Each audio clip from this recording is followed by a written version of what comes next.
Boa noite, você que nos acompanha a mais um episódio do nosso podcast Café com Verdade. O seu podcast que esse ano de 2025 está direcionado a temas como família, casamento. Então vamos hoje continuar a nossa sessão de podcasts, o episódio 38, com um tema mais do que interessante. Já antes de começar, eu quero pedir a você que nos acompanha para convidar aquela amiga ou quem sabe até o seu marido ou aquela pessoa que você lembrou agora para compartilhar este episódio.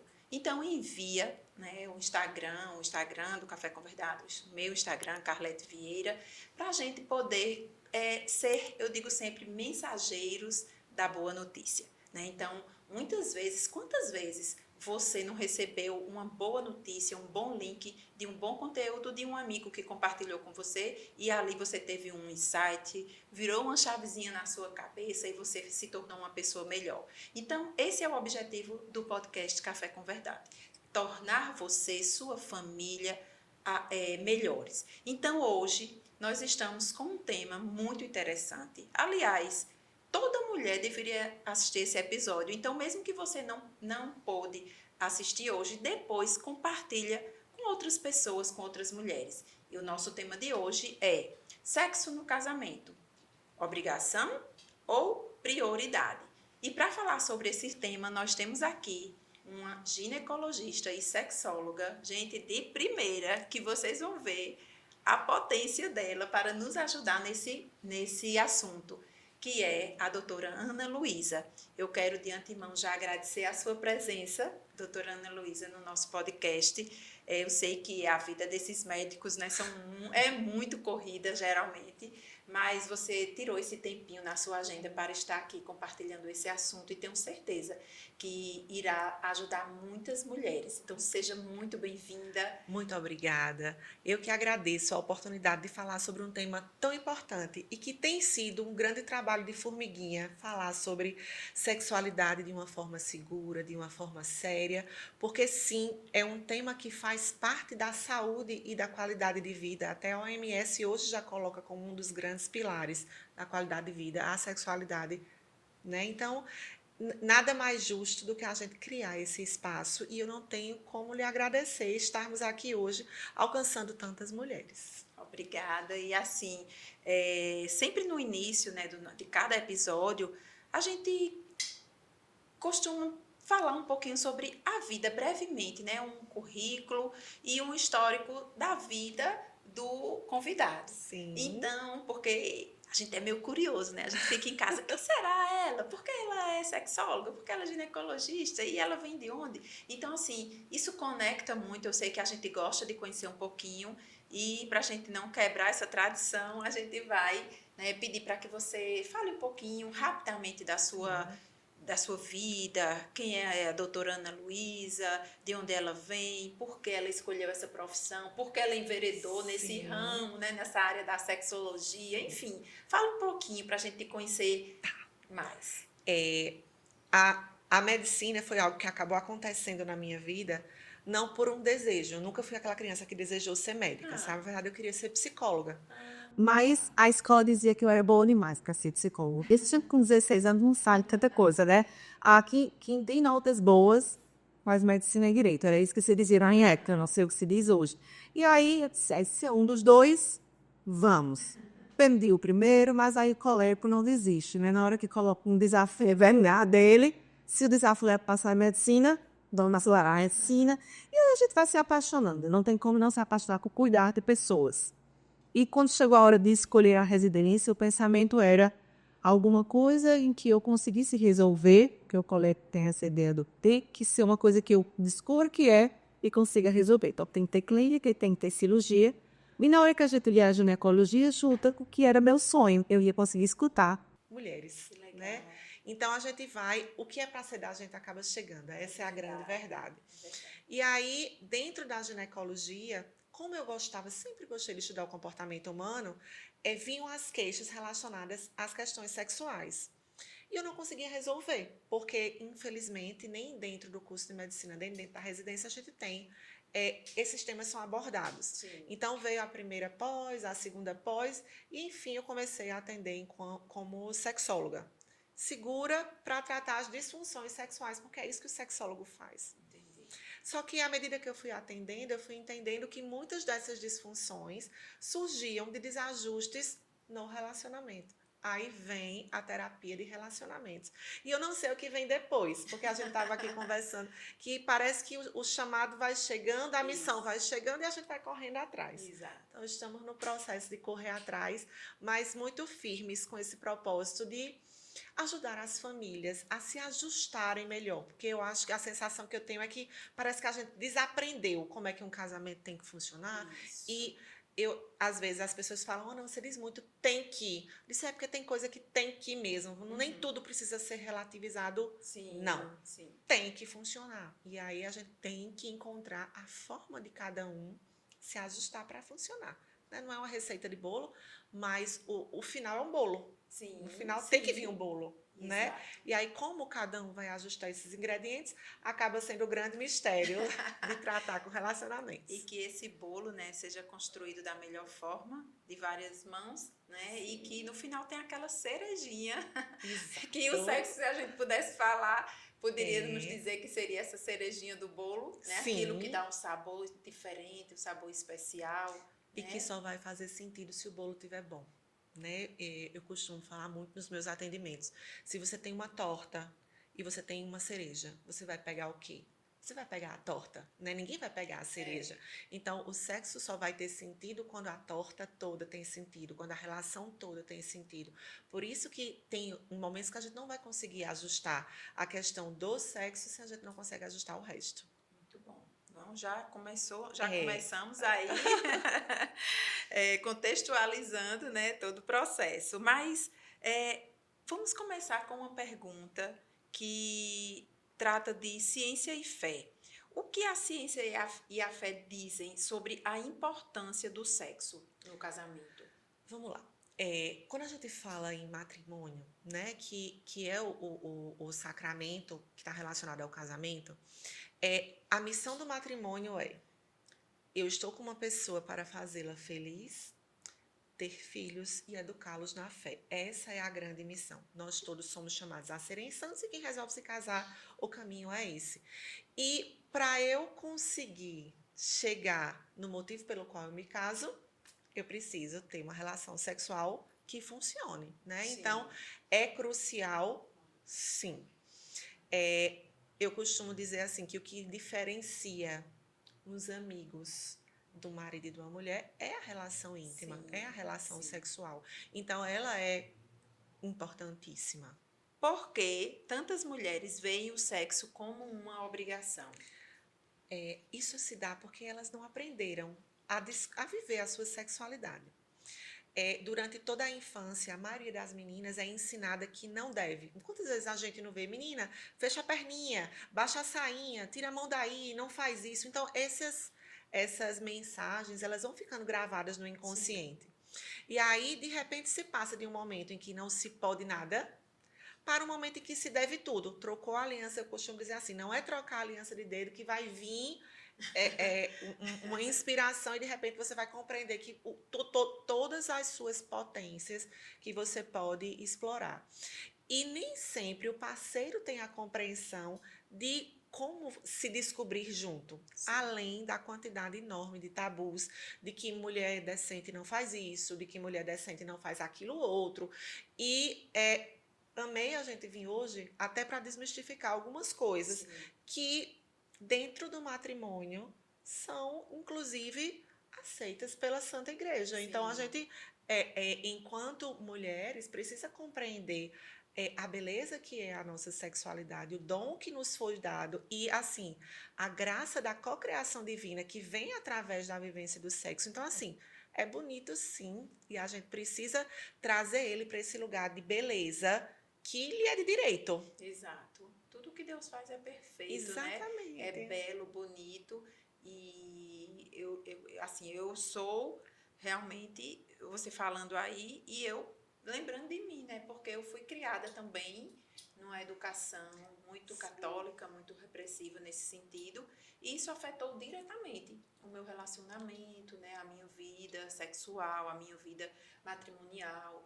E claro, obviamente que quando a gente tem um direcionamento ali em Deus, Sim. tudo vai se organizando, mas não é fácil, né? E eu tenho certeza que muitas mulheres passam por esse tipo de problema, esse tipo de situação em casa com seu marido, mas enquanto há vida, há esperança. Então, quem sabe esse episódio aí, né, Sim. vai te ajudar e ajudar muitas outras mulheres. E eu queria perguntar se existe uma frequência ideal, né, para os casais aí namorarem. Sabe que essa é uma pergunta extremamente frequente. Mas, porque a gente tem mania de rotular as coisas. Sim. Essa é a grande verdade. Mas a frequência ideal é a frequência em que os dois estão satisfeitos. Certo. Não existe assim. Tem que sair um estudo americano, acho que no final do ano passado. São 11 relações mensais. Gente, mas tem casal que se sente satisfeito com menos, ou tem casal que se sente satisfeito com mais. O importante é que a gente tenha abertura para conversar e que se consiga chegar ao meio termo. Porque, assim, a coincidência de os dois previamente terem uma quantidade exata e bater é muito grande, né? A probabilidade é pequena. Vai se precisar conversar e se ajustar e cada casal compreender, tá? Quando é que nós estamos, o que é que nos deixa satisfeitos. E que ao longo da vida esse número vai mudando, porque na verdade não é uma questão de número, Sim. é uma questão de qualidade, de conexão, porque a gente vai precisar compreender que o sexo, na verdade, é uma maneira de expressar o amor. É uma forma que a gente encontra de virar de um só. Sabe? É o ápice da expressão do amor. Diferente do que vem sendo construído e do que vem sendo colocado ao longo da nossa história, que é um lugar de sentir prazer. Não é um lugar de sentir prazer, é um lugar de proporcionar prazer ao outro, de se dar para o outro. E na hora que os dois estão nessa conexão, a gente vai ver que o número não importa tanto, sabe?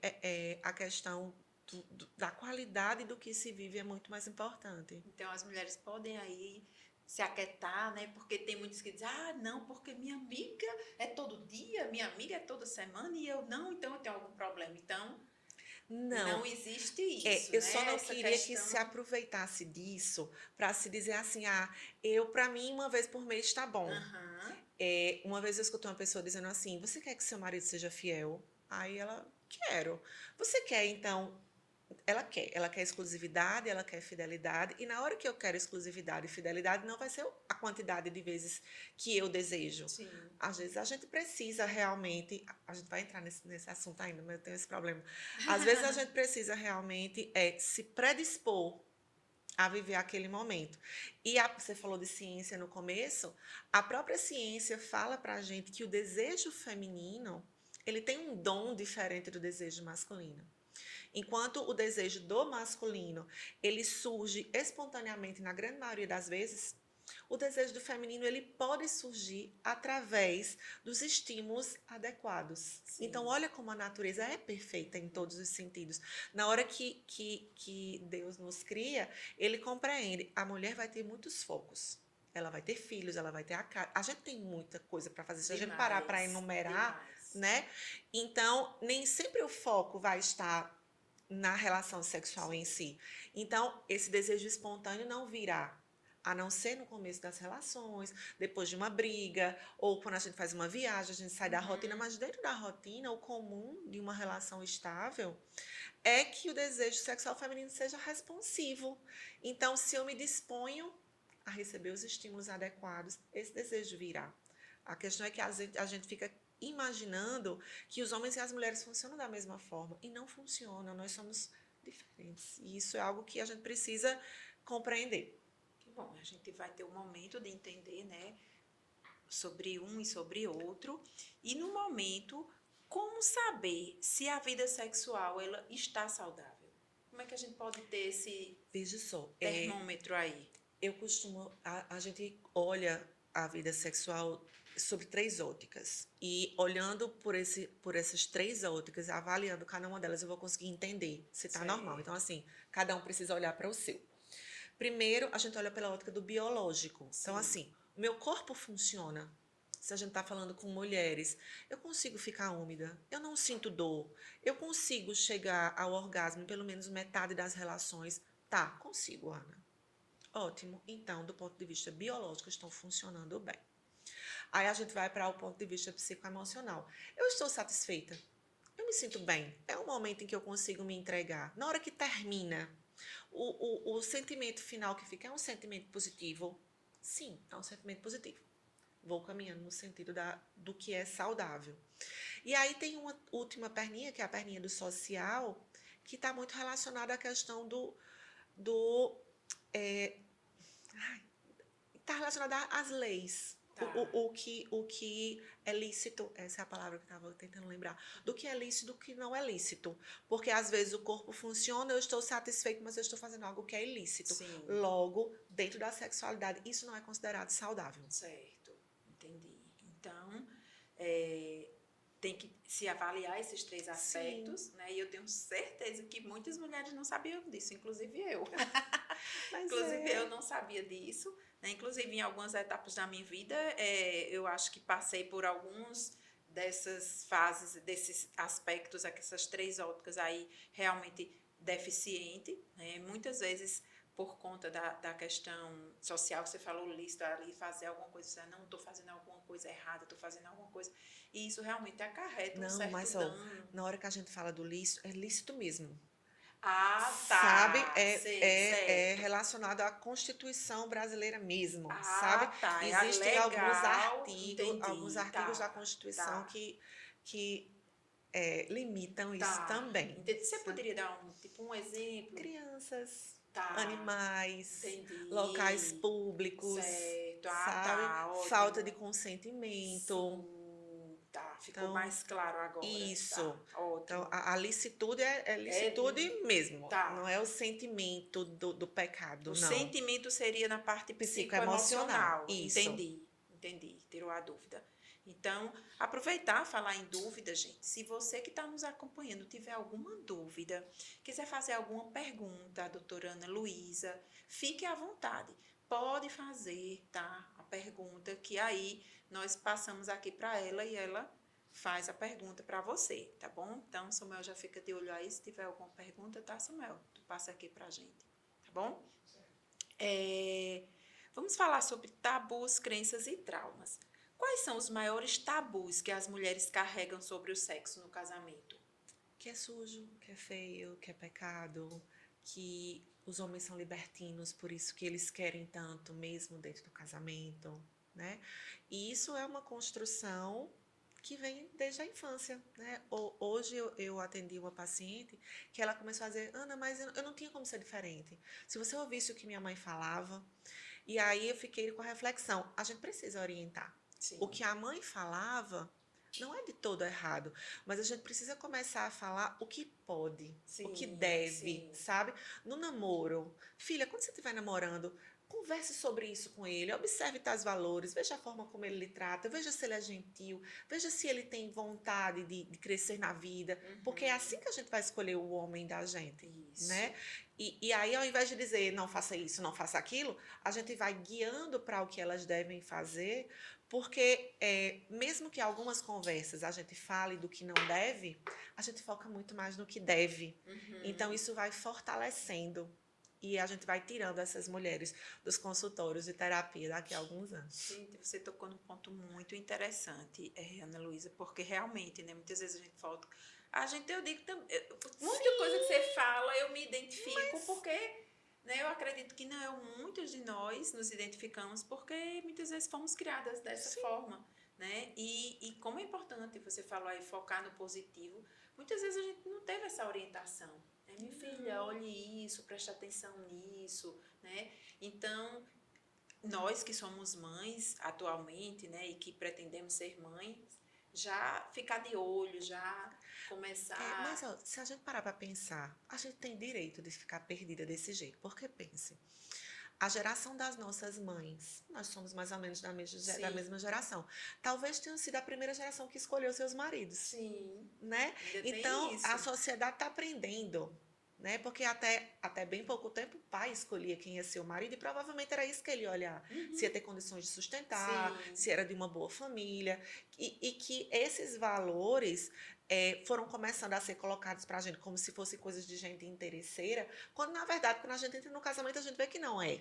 Porque Tem todo um sentido, né? Pra se ser. vê essa questão do que vida eu quero construir de uma forma muito diferente, é difícil a gente conseguir fazer uma relação funcionar. E nós estamos batalhando, porque a gente não escolheu baseado nisso, mas a gente já Isso, escolheu e agora é para sempre. Então, vamos arrumar um jeito de fazer Dá funcionar. A certo. gente tem que encontrar uma forma de fazer funcionar, agora com o barco andando. Mais difícil, mas desde que haja valores que não sejam tão incompatíveis e uma predisposição de afeto, é possível. Então, a gente precisa compreender que vamos ter que voltar alguns passos dentro do que foi evoluído dentro dos relacionamentos para que a gente consiga viver essas relações melhores. A sensação que eu tenho é que a gente vivia todo mundo muito preso, de repente soltou demais, sem muita orientação, e agora a gente precisa dar uns passinhos para trás para encontrar o equilíbrio. Aí. Exatamente. Exatamente. E o que você diria para uma mulher que cresceu ouvindo que o sexo é pecado? Deus não criaria nada que é pecado, né? E se a raça humana se não existisse sexo na raça humana, a raça humana já teria se acabado, Sim. né? Então, eu acho que não precisa dizer mais nada. Na hora que você vai começando a compreender, Deus não criaria nada ruim, Deus deixa nas mãos desse momento mágico o futuro da humanidade, que é a grande obra dele. Não dá para isso ser pecado e isso ser o motivo da condenação. O pecado está na forma que a gente encara, né? No lugar que a gente coloca, no sentido, no que eu procuro na hora que eu vou encontrar com o meu parceiro. Então, o pecado talvez esteja no valor que a gente dá ao sexo. Então, que a gente direcione o valor correto a esse momento.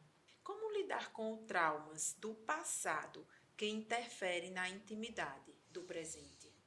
Falando. E aí eu acho que você vai conseguir me dizer muito mais do que eu. É terapia, né? Assim como todos os traumas. Os traumas relacionados à sexualidade, infelizmente, a gente ainda tem uma carência de profissionais que conseguem falar sobre isso, que conseguem acolher, que conseguem orientar. Mas enquanto a gente estiver guardando e com medo e achando que sufocando aquela dor ela vai sumir, na verdade a dor vai crescer ainda mais. Falar com o parceiro, não tem por que a gente ter vergonha de partilhar isso.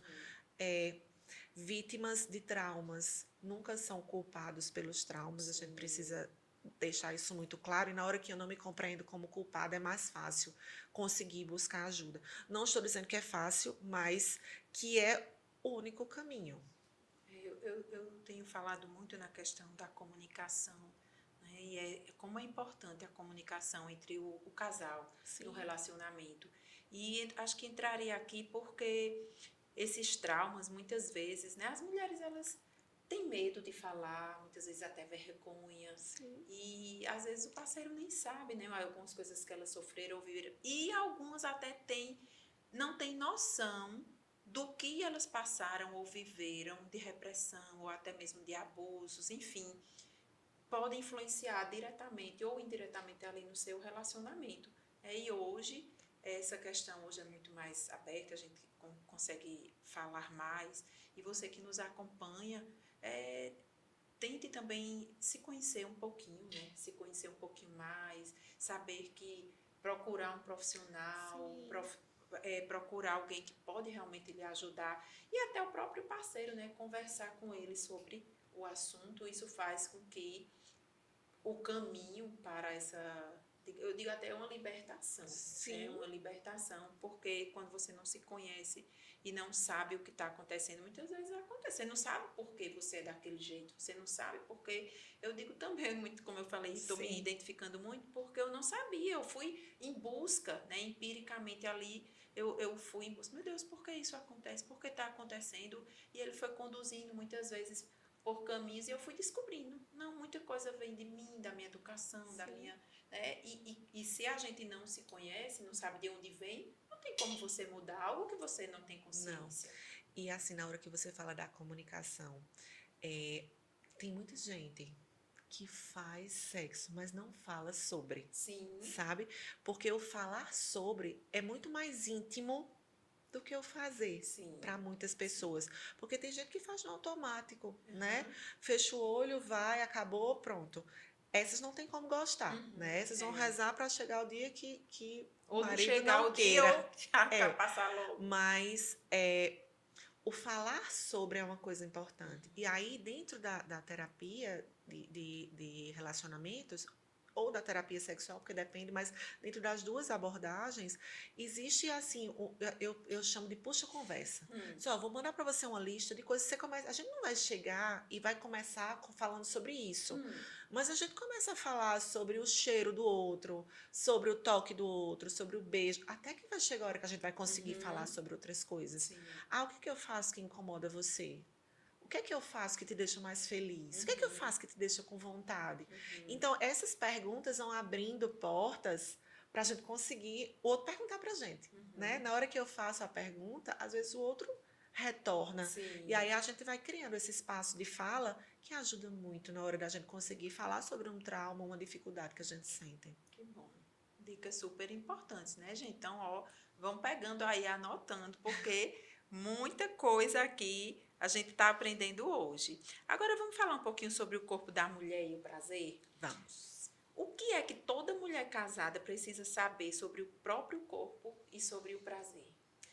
Eu diria toda mulher, sabe? Porque as que ainda vão casar poderiam saber antes de casar para evitar os sofrimentos. Mas assim, que enquanto o homem tem a função reprodutiva, sexual e a parte urinária no mesmo órgão, a mulher tem 3 órgãos diferentes. Olha só. Então, quando eu penso em reprodução, a gente pensa em vagina. Quando eu penso em prazer, eu penso em clitóris. Então, essa cobrança que, infelizmente, Freud traz e que a gente já compreende que não existe isso de falso orgasmo e orgasmo verdadeiro. O orgasmo feminino ele é preponderantemente clitoridiano. Então, o prazer, as terminações nervosas estão lá. E no momento em que... Só que o clitóris não é uma pontinha. Ele abraça a vagina. Então, com o amadurecimento sexual, com a intimidade, é possível alcançar as duas coisas juntas. A função reprodutiva e a função sexual. Mas, na mulher, essas duas funções têm órgãos diferentes. E a gente precisa parar de se cobrar, sentir o que o homem sente, porque ele tem um órgão só para todas as coisas e a gente tem órgãos diferentes. Uma outra coisa que é uma coisa que eu acho que é um peso grande é o tal do conseguir na mesma hora. Sim. Sabe? Isso é uma coisa rara que vai acontecer eventualmente, com muito conhecimento, com autoconhecimento, com conhecimento do outro. Então, se a gente começa se cobrando essas coisas, às vezes a gente vai achar que tem uma disfunção e não tem. A gente está somente colocando uma régua muito alta para a gente. Entendi. E que nós não fomos feitas para isso. Então, eu acho que você tocou num ponto muito importante, porque eu acho que muitas mulheres pensam assim, né? Não, eu e ele tem que ir Na mesma hora, e se não vai e tem alguma coisa errada comigo ou com ele, quer dizer que... O comum é que não seja na mesma hora. Inclusive, falando dessa questão dos órgãos separados, né, da mulher, enquanto a própria igreja, para você ver como as coisas são como a nossa igreja é linda, a própria igreja compreende que os órgãos da mulher, das funções são diferentes, que o toque feminino, ele é autorizado dentro da relação coital, para que ela consiga ter prazer. Não, ela não obriga que tudo aconteça com a penetração. Não. Sim. O toque pode acontecer. O orgasmo masculino precisa acontecer dentro da união carnal.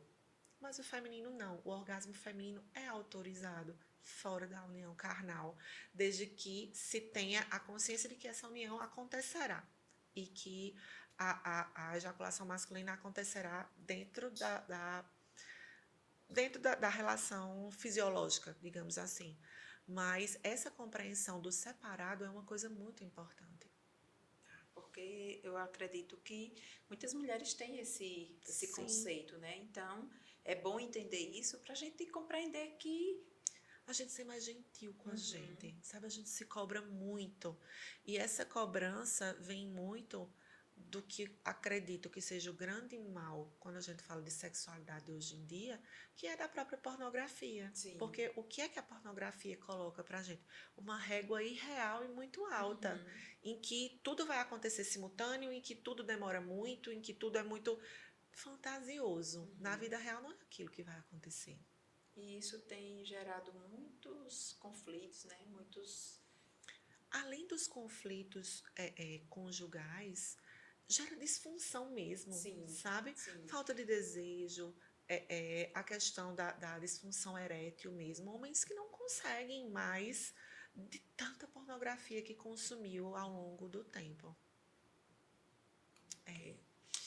Existe diferença entre libido feminina e masculina? A gente conversou sobre isso agora, não foi sobre Isso. desejo.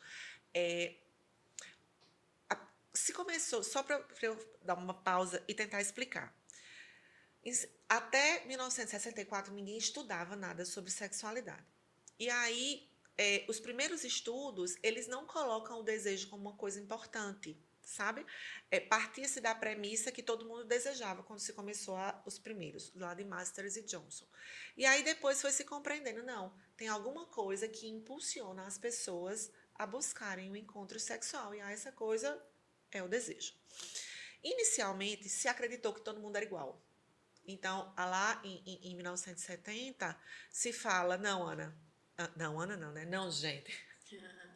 É uma linha ascendente que tem o desejo, a excitação, o orgasmo e depois desce. E todo mundo funciona desse jeito. Em 2001, uma outra cientista vem e fala pra gente, não. Enquanto o homem funciona como uma linha simples, ele deseja, ele se excita, ele chega ao orgasmo, depois ele entra no platô.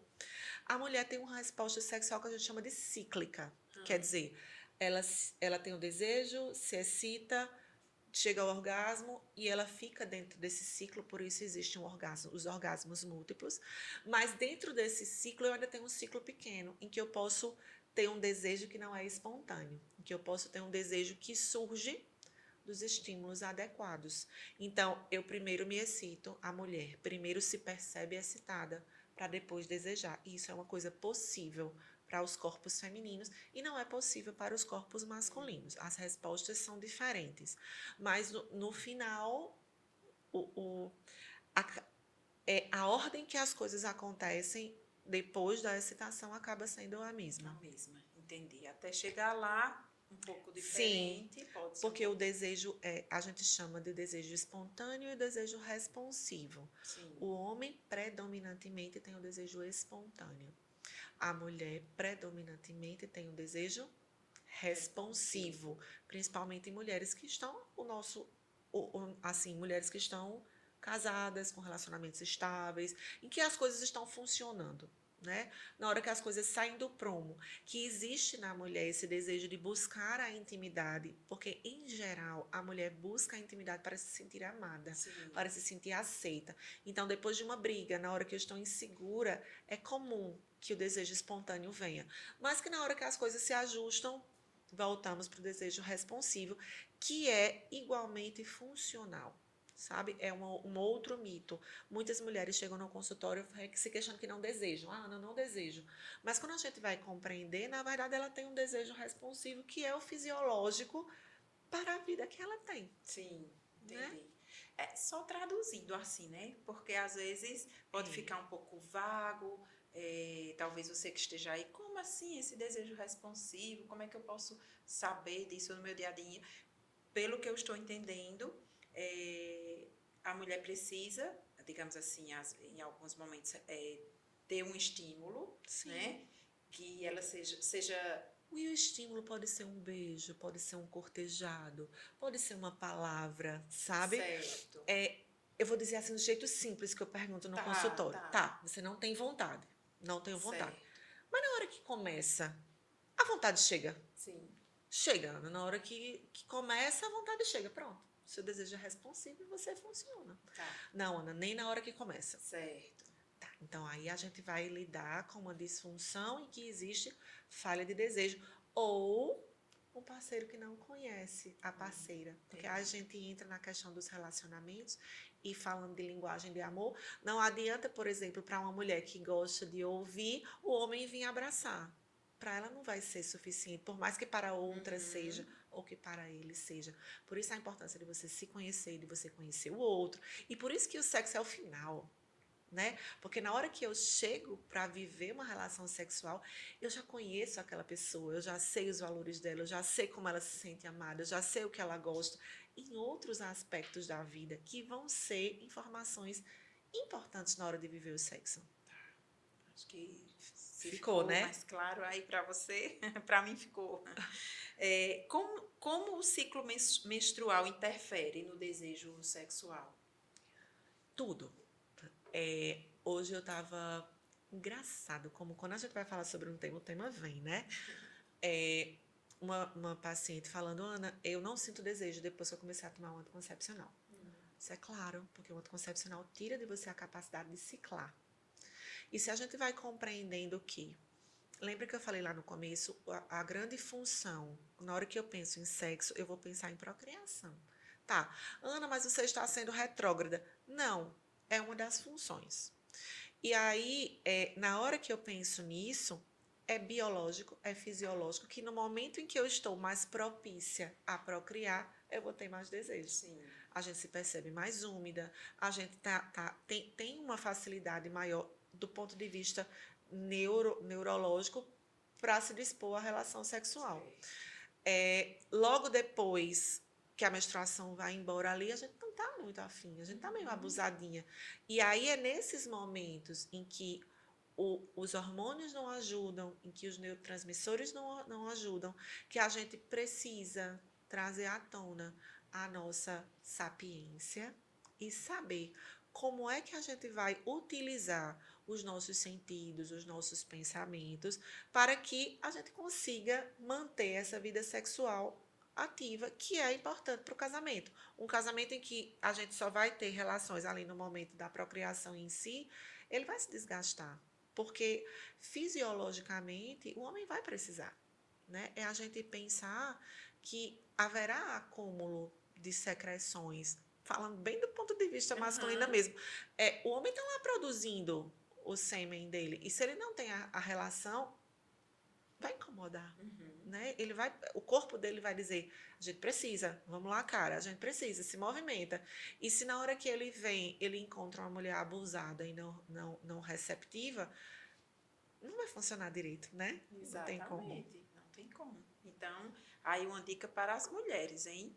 Presta atenção no maridão, fica atento aos sinais. É importante. Né? Isso. Até porque tem um ditado que diz assim, quem não dá assistência perde para a concorrência. Então, ó, se liga, porque realmente acontece, né? A gente abre conhece, espaço. a gente abre espaço e realmente, gente, a concorrência hoje não está pequena não, viu? Não, tá A difícil. concorrência hoje está altíssima e nós realmente precisamos cuidar dos nossos relacionamentos, né? Estar mais atenta às necessidades dos nossos esposos, né? Para que a gente possa também suprir. E como a doutora Ana está falando, a gente também tem que se conhecer para que junto dele a gente também tenha esse prazer, essa coisa gostosa de estar ali Se usufruindo pudesse assim, do que Deus nos deu. hoje a gente dissesse, Ana, uma coisa que eu queria gravar. Vamos gravar assim.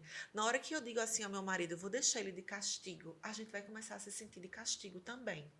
Porque se o sexo é um momento de intimidade que deveria ser bom para os dois, você concorda comigo que esse castigo, quando eu vou deixar fulaninho de castigo, não é um castigo só para ele, Sim. é um castigo para a gente também. Claro. E que a gente comece a refletir a relação muito sobre isso. É para ele, mas é para mim também. Sim, claro. Se eu me dispuser, o meu corpo vai responder. A questão é que a gente não se dispõe. Ou o outro já está tão cansado de investidas infrutíferas que ele também não quer mais estimular. Ele Sim. vai encontrar outra forma, Sim. sabe? Então, é um caminho conjunto. Cada um precisa caminhar ao encontro do outro para que se consiga construir um casamento saudável. Como conversar com o marido sobre o que ele gosta ou não gosta sem culpa? Conversando sobre essas pequenas coisas. Que lembra que a gente falou, tipo, eu não gosto dessa roupa que você veste. Eu não gosto quando. E aí, se a gente começar a falar das coisas simples, a gente vai abrindo espaço para as coisas maiores. Agora, é impossível um casal em que a mulher não se sente confortável para falar que não gosta de tal perfume. Em que eu vou falar para a mulher porque a gente está muito falando do nosso ponto de vista. Mas, assim, além de eu não ter abertura para falar, eu também não dou abertura para ele falar que não gostou de alguma coisa em mim. Né? Então, a gente vai blindando por alguns aspectos e acaba blindando outros também. Então, eu preciso ouvir a crítica, o que não significa que eu vá mudar a minha postura. Na hora que o outro fala que não gosta de alguma coisa que eu faço, aquilo precisa ser um convite para a minha reflexão. Sim. E eu entender, faz sentido para mim, então eu vou continuar. Amor, o que você falou é válido, mas não faz sentido para mim, por causa disso. Vê que já abriu o diálogo. Isso. Se a gente tem maturidade de escutar. E aí, já que a gente compreende que a única pessoa dentro da relação que a gente vai conseguir mudar somos nós mesmas, então não adianta eu querer começar mudando o outro. Isso. Então, o primeiro passo tem que ser meu. Então, eu vou dar espaço para ele fazer a crítica. Fundamental. Eu vou perguntar o que é que ele achou. Para abrir esse espaço dele dizer o que achou.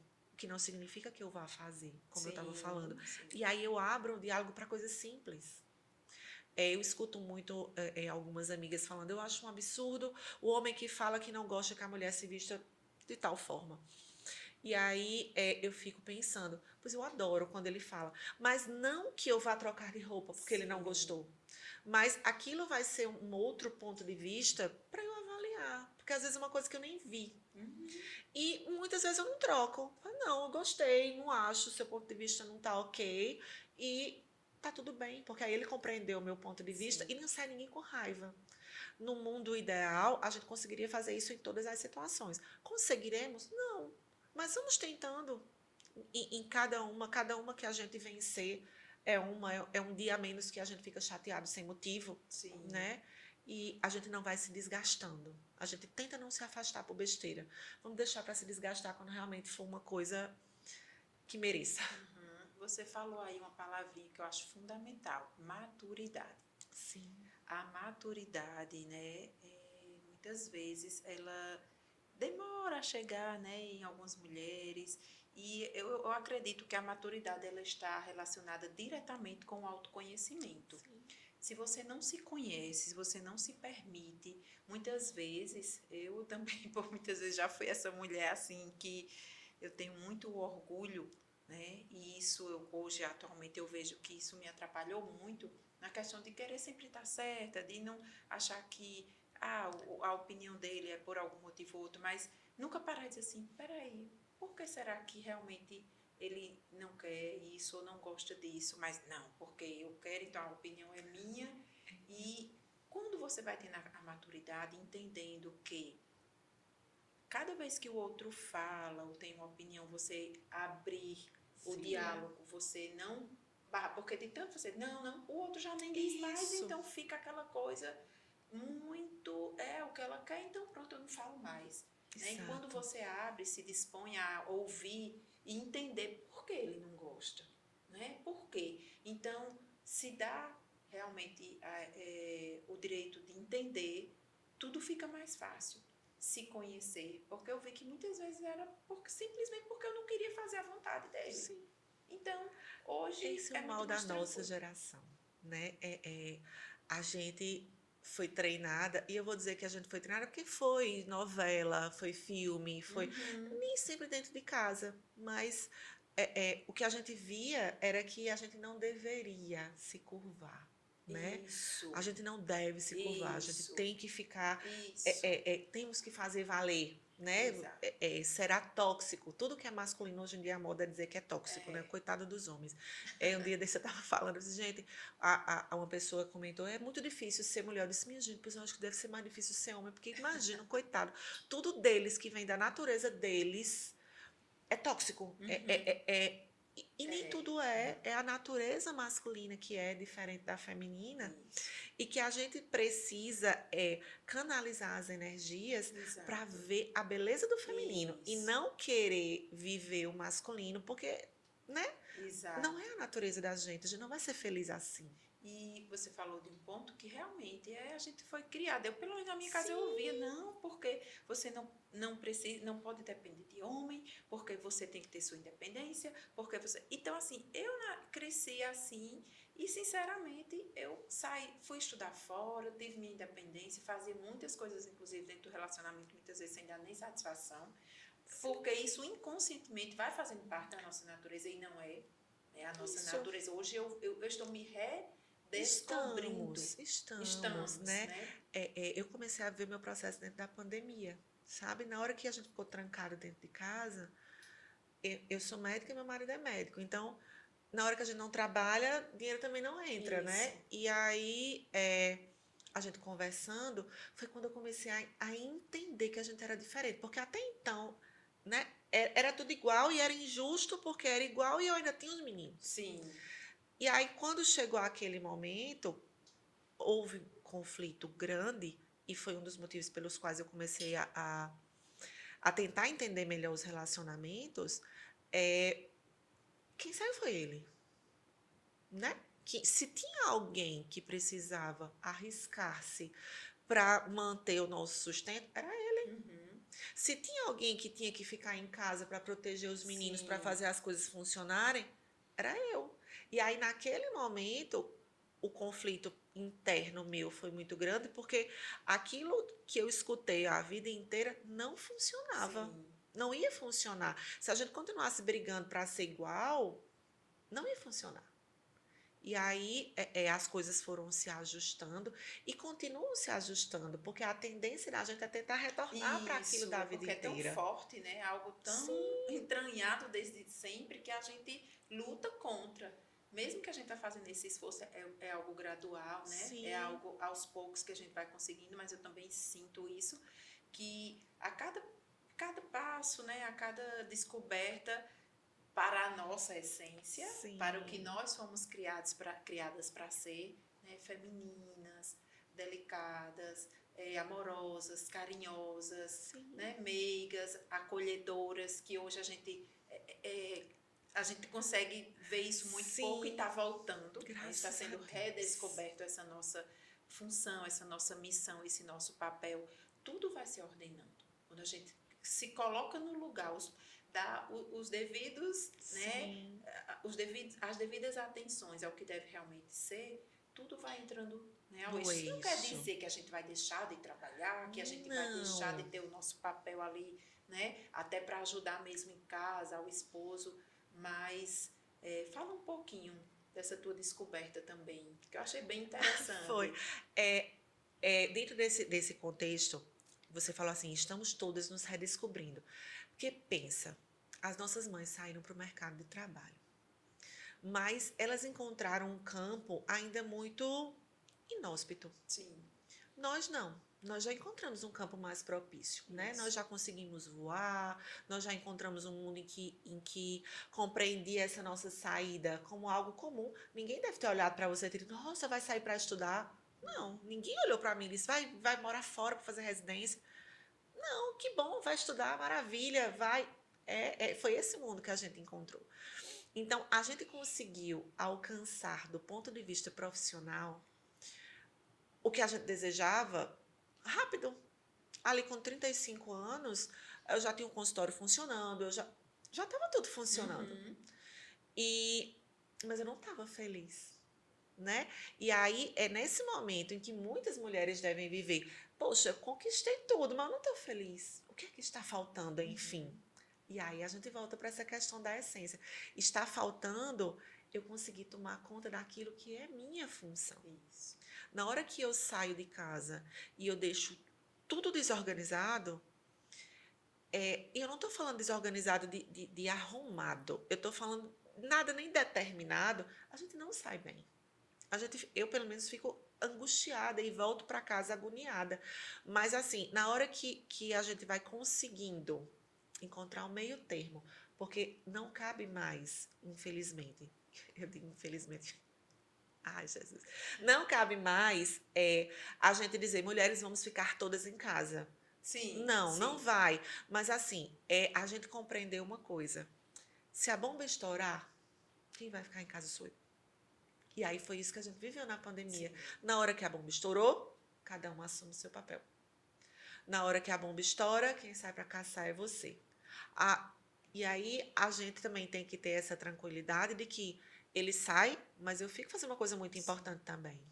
Porque se eu não fico, ele não tem a paz de sair. Ele sai porque ele sabe que quando ele chegar, tudo estará tranquilo, tudo estará bem. E esse papel do gerar o futuro, né? Porque você falou aí da delicadeza, dos dons do feminino, é com esses dons que a gente cria o porvir.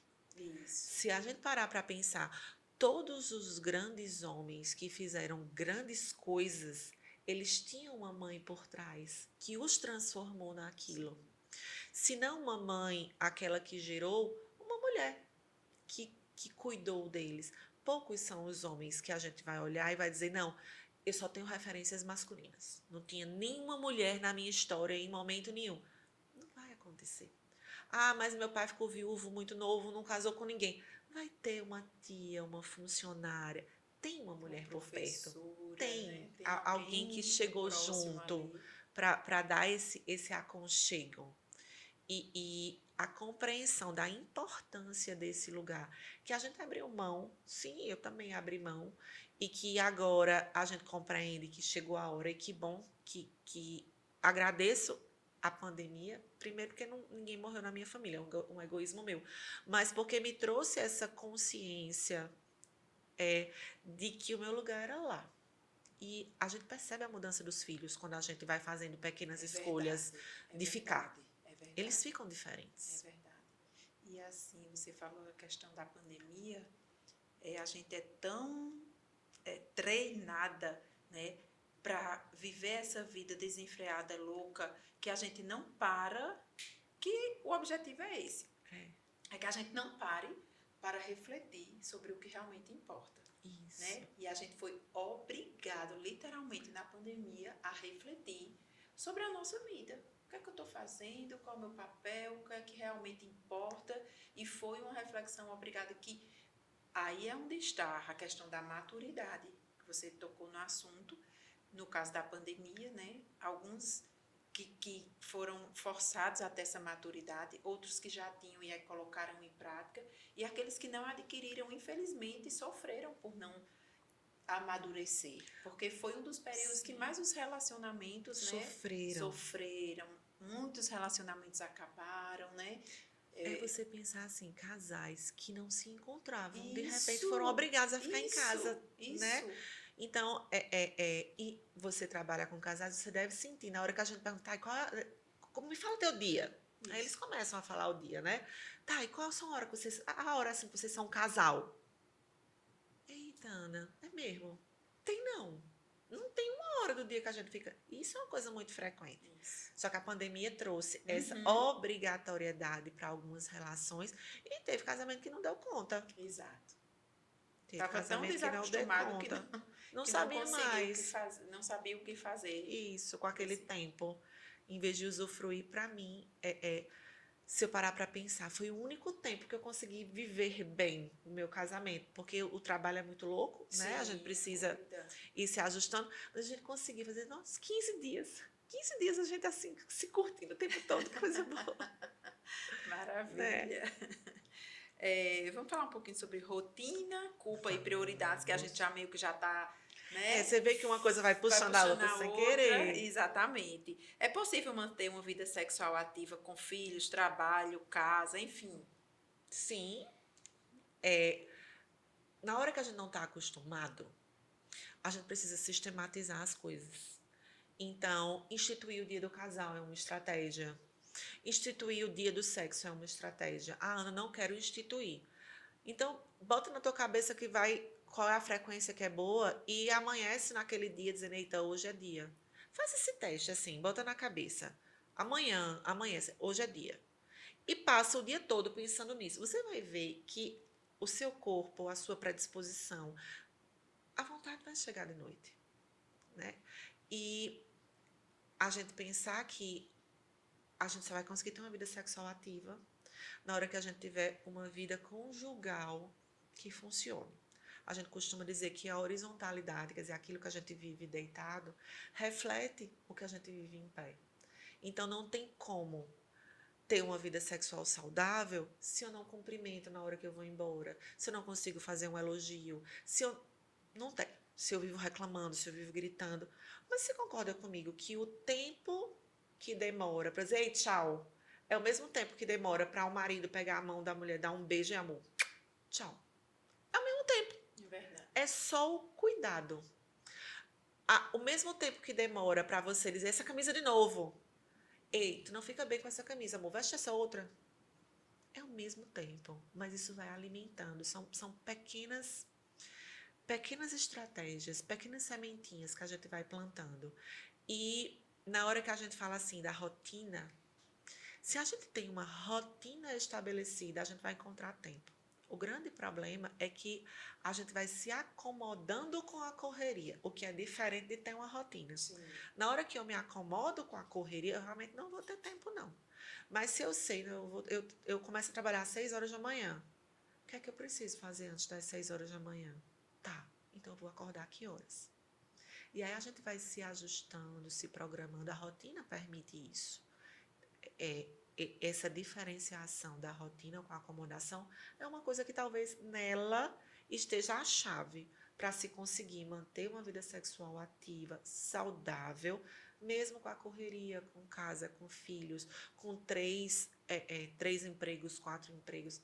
Consegue-se, desde que se compreenda a importância desse momento e que haja uma cooperação mútua, né? Porque assim, se um trabalha muito e o outro fica sentado esperando, né, a disponibilidade de quem está trabalhando, a vontade também não vai chegar. Exato, exato. Você falou aí uma coisa interessante, né, essa questão de criar rotina, criar um hábito para isso. Você falou aí, o dia do casal, o dia do sexo. Como na prática a gente poderia fazer isso? Você que nos acompanha, né? Como é que a gente... Eu, pelo menos, corro muito, sou muito, né? E tenho certeza que muitas mulheres também. Tem outras já que são mais, né? São mais caseiras. Então, como implantar isso? Porque às vezes o marido pode ser assim... Ah, não, esse negócio de dia do sexo é um negócio muito metódico. Eu não funciono... Marcar a hora, marcar dia para fazer sexo, isso não existe, né? Porque tem homem que pode pensar dessa forma. E como a gente pode... Você né, pode na marcar prática, na sua cabeça. Certo. Se você, vamos supor, você vai marcar na sua cabeça que é a quarta-feira. Então, você vai organizar a sua vida e vai amanhecer pensando, e vai botar uma roupa pensando, e vai organizar um jantar que seja menos pesado. Ana, mas de noite não vai dar tempo. Tá, qual vai ser a hora que vai dar tempo? Vai dar tempo ali, 4 horas da tarde, antes de buscar os meninos na escola. Não, vai dar tempo no final da manhã. Mas se a gente se programa, a gente consegue encontrar esse tempo. Ana Luísa, deixa eu perguntar outra coisa, né? Porque aí vão surgindo os questionamentos. Tá, me organizei, me programei, vai ser hoje, vai ser toda quarta e eu vou fazer isso. Tá, e não rola. Não rola. Eu criei uma expectativa. Tá, não rola porque ele não funcionou, ou não rola porque a gente brigou. Sim, a gente brigou. Tá. Na hora que a gente fizer as pazes, eu tento. E se não rola porque ele chegou cansado, ele não esperava aquilo. É tão difícil isso acontecer quando a mulher está disposta e predisposta a fazer acontecer. Mas vamos supor que acontece. Ele também tem o direito disso, né? E eu posso conversar sobre isso. Certo. Porque ele vai perceber que você queria, né? E aí, amor, o que está acontecendo? E normalmente, quando a conversa vai fluindo, ou a Ana não aconteceu, a conversa não fluiu, ele estava chateado com alguma coisa do trabalho. Eu vou ser amorosa, eu vou servir. O grande problema está em a gente acreditar que o sexo foi feito para nós mesmos. A gente está ali para o outro. e o outro está ali para mim. Então, por isso que eu pedi para vocês chamarem o marido para assistir, porque senão fica injusto eu estar ali para ele e ele continuar ali dentro daquela imaturidade de ainda estar ali para ele. Mas cada um está ali pelo outro. E se o outro não está para o coito, o outro pode estar para a vivência do sexo sem o coito, no sentido do abraço, do beijo, do acolhimento, porque são 3 coisas diferentes. A sexualidade é uma coisa, o sexo é outra coisa e o coito é outra coisa. Então, um beijo, um abraço, um ficar ali abraçadinho, se fazer uma massagem, isso já é viver as intimidades. Então, se não deu para chegar tudo, eu vou até onde der. Eu vou sentindo como é que as coisas vão acontecer. Mas, assim, na maioria das vezes acontece mesmo. Os homens têm essa predisposição, né? Eles, a não ser que seja um homem disfuncional. Sim. Então, aí a mulher precisa ser muito sábia para lidar com essas questões. Mas, em geral, funciona. Tá. Então, pega as dicas, hein, mulher? Funciona. Gente, tá muito bom o nosso papo, né? Um tema assim que dá vontade de a gente passar a noite aqui conversando sem intervalo e a gente continua, porque realmente é um tema que toda mulher, né, gostaria de saber um pouquinho. Isso faz parte também do nosso crescimento, da nossa maturidade. Você que está nos acompanhando, eu queria perguntar aqui a Samuel se tem alguma pergunta, Samuel, para a doutora Ana Luísa. Se tem alguma pergunta, quando tiver, você já, né, pode... Tem não? Tá bom. Então, se vocês quiserem perguntar, tá? Tirar alguma dúvida, se tiver algum questionamento, até mesmo no seu relacionamento ou não, pode passar pra gente, que a gente pergunta a doutora Ana Luísa, tá bom? Só lembrando que ela é ginecologista, sexóloga, está hoje nos ajudando, a nos entender, a nos melhorar, né? Ajudar a cada um de nós sermos melhores como mulheres, como esposa. E cada vez, né, que vem uma mulher aqui que acrescentar esses valores, né, gente, é muito importante. Então, aproveita e compartilha manda, né, encaminha aí para as mulheres que você conhece, porque ainda dá tempo. Nós ainda vamos falar de muita coisa boa, de muita coisa importante. Você pode transformar, você sabia que você pode transformar o seu relacionamento? Que você pode transformar o relacionamento da sua amiga, da sua irmã, da sua, sei lá, vizinha, com um clique, com um link ali, com um encaminhamento que você mandou, e aquilo pode fazer muito sentido e realmente transformar a vida dela. Olha só como você também pode transformar a sua. Então vamos compartilhar, vamos ser os mensageiros, né, das boas notícias, e hoje é um dia de muitas boas notícias. Eu estou aprendendo muito, viu? Estou aprendendo muito e tenho certeza que dicas daqui eu estou levando muitas e vou implementar no meu casamento, né, no meu relacionamento. Olha, o que fazer quando uma ou ambas as partes já não sentem mais desejo? Uma pergunta que surgiu aqui. Vê só, na hora que a gente reclama... Deixa eu só responder, que eu não sei se Tá. todo mundo ouviu tá. a pergunta. Surgiu uma pergunta: o que fazer quando um ou ambos, ou é ambos? Quando ambas as partes, um ou ambas as partes não têm mais desejo. É uma pergunta tão ampla, porque assim, tá, um não tem desejo e o outro tem. Por que é que falta esse desejo no outro? Como é que essa relação está? Porque a grande questão é que a gente fica querendo simplificar as coisas e buscar assim uma resposta. Se isso acontece, eu faço isso. Se isso acontece, eu faço isso. É o pensamento médico, né? Sim. É tal bactéria, é tal antibiótico, é tal doença, pede tal exame e resolve com tal cirurgia. E quando a gente fala de relações, não vai funcionar assim. Ana, o que é que eu faço quando os dois estão sem desejo? Para e olha para como essa relação está funcionando. Como é que vocês estão fazendo? Como é que vocês estão vivendo essa realidade de vocês? Onde está a rachadura que não ajuda vocês a se encontrarem? Às vezes é um problema financeiro, às vezes é um problema de saúde de alguém, às vezes é a rotina que está desajustada, a comunicação que não funciona. O que é que está acontecendo? Porque não vai ter desejo. Se o resto não funciona, o sexo é a cereja do bolo. Foi isso que a gente falou no começo. Isso. Então, a cereja sem o bolo, ela perde o sentido. Então, eu preciso ajustar as coisas para que o sexo funcione. Aí, eu vou só abrir um parênteses para, por exemplo, se a gente estiver lidando com alguém que nunca teve desejo, Sim. ou com alguém que tem a disfunção do desejo. E o que é isso? É alguém que há 6 meses não deseja ninguém, nada, em momento nenhum. Aí eu viajo, a mesma coisa, ele me trata bem, a mesma coisa, a relação da gente tá... E essa pessoa não consegue.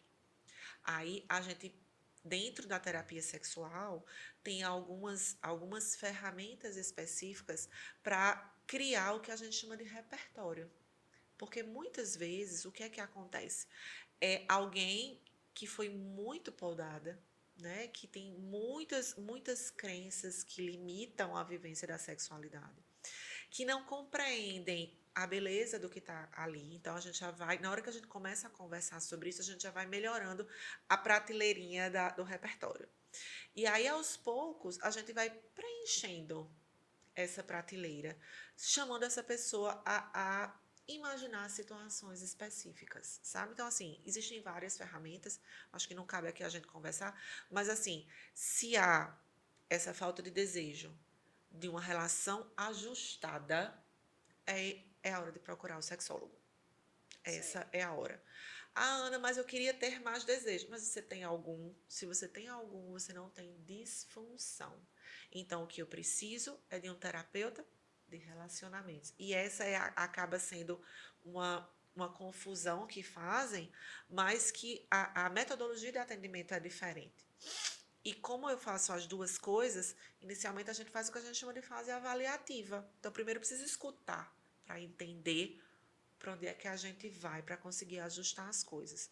Mas se há, repito, valores que se alinham e uma predisposição mútua para o afeto, é possível ajustar as coisas. Muito bom. Então, assim, acho que ficou clara a resposta, né? Se tiver mais alguma dúvida, pode perguntar, mas fazendo essa avaliação, né, você pode já ver se consegue sozinha ou até de repente procurar realmente um profissional, um sexólogo, né, o seu ginecologista ali para dar uma dica ou para realmente ver se é uma disfunção, se é só, às vezes é só uma fase, Sim. alguma coisa ali, um ajuste, né? Às vezes na comunicação, enfim, você falou uma coisa interessante que é a questão da rachadura, né? De repente está uma rachadura grande, mas aonde ela começou, né? Começou Sim. pequenininha, né? Ou foi algo brusco que aconteceu, algum fato. Então, realmente tem que se estudar, ver, é toda uma questão, como você falou, de observar, né, e buscar ajuda onde realmente... Sim. E a gente parar de acreditar no que se falava até bem pouco tempo para as mulheres. Compra uma lingerie nova e abre um vinho que tudo se resolve. Não se resolve assim. Né? A gente já sabe que não se resolve assim. O sexo, enquanto meio único de sentir prazer, pode funcionar desse jeito. Mas o sexo cumprindo a sua função de ser lugar de amor e de doação, não. Então, não é assim que a gente vai resolver. Precisa encontrar o X da questão para conseguir ajustar as coisas. Só abrindo um parênteses aí, você fala uma coisa também, muitas coisas interessantes, mas né, foi muito interessante isso que você falou, né, da questão da lingerie e abrir um vinho. Muitas mulheres pensam assim, às vezes o sexo não está bem no casamento, eu vou fazer uma coisinha diferente, achando que é exatamente aquilo ali, o sexo que está faltando. E muitas vezes é muito mais. Né? E às vezes até pode se frustrar, porque faz e não vê um resultado ali e diz, poxa, eu tenho algum problema. eu tenho algum problema. Tem alguma coisa muito errada comigo. Isso, né? E de repente não, é algo que está além, né? Que está mais profundo do que aquilo ali. Então, é isso. Mais alguma pergunta, Samuel, aí? Agora mais nenhuma. Tá.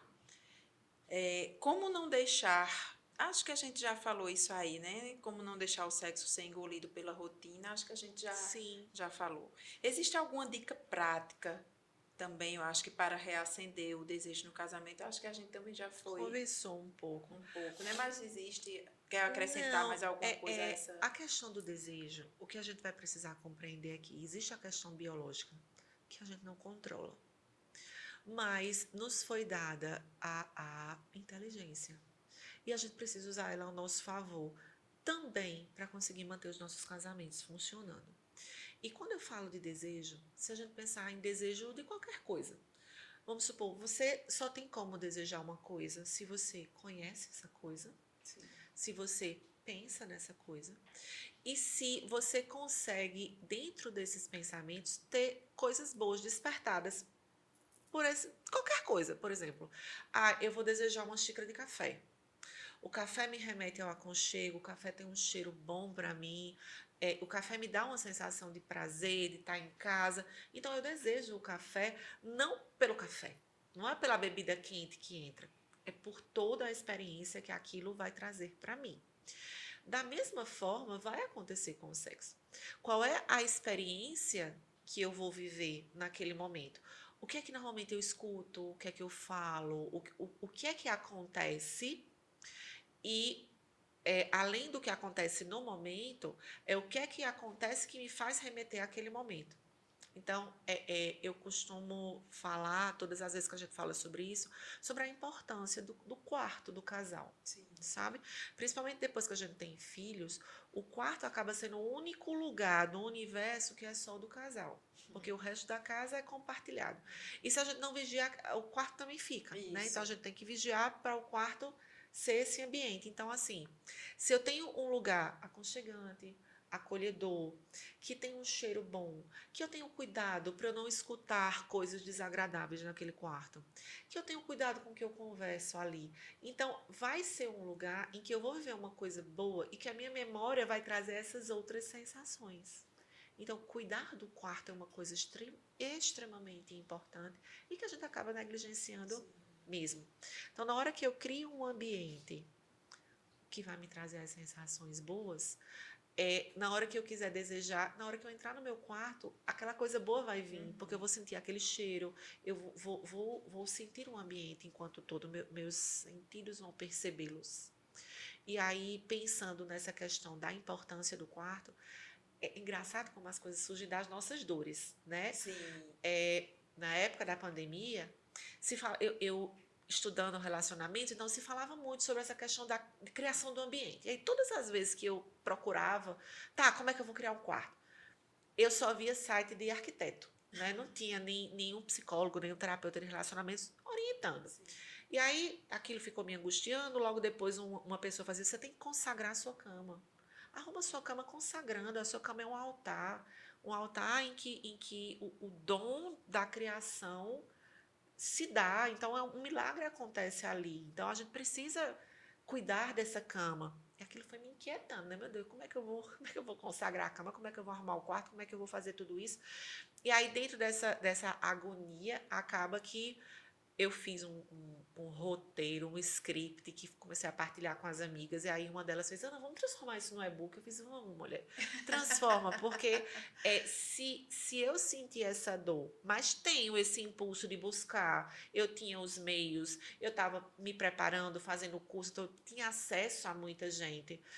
Tem gente que não tem, Sim, né? claro. E esse conhecimento é importante para todo mundo.